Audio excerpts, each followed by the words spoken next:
A conference held today in Marion welcomed first responders from around the area. Now that conference wants to teach people about disaster preparedness, and as News 3's Danny Valle explains, there's even a little more to it.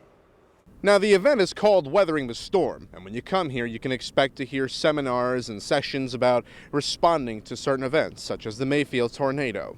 But what we're also learning is how to weather a different storm, one that brews in your mind. Our first responders, they love to heal, and every day I see our first responders who heal, they just spread their wings and fly.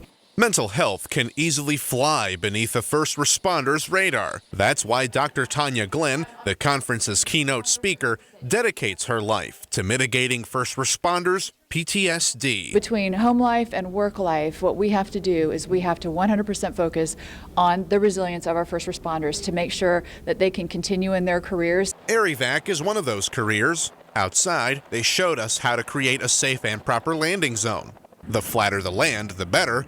And these orange beacons send signals to the pilots that help them navigate. Make sure if we're setting up a landing zone, we are walking the ground where you're going to be landing the aircraft, so there's no debris that we may fling up into the rotor blades. The conference reminds us that under emergency situations, everyone works together, according to chairperson Christine Lehman. We have to rely on each other. We are a team, and these past few years have been so hard. I think that really underlines why it is so important for us to get back together. Dr. Glenn says hydration, nutrition, rest, and exercise are the basics of resilience, as well as taking care of your life outside the job. Our first responders, they're not robots. They have hearts and they have minds. While they have struggled also personally, they've had to maintain a very strong professional role. Just saying thank you for what you do really means a lot to our first responders and just acknowledges the sacrifices that they've made.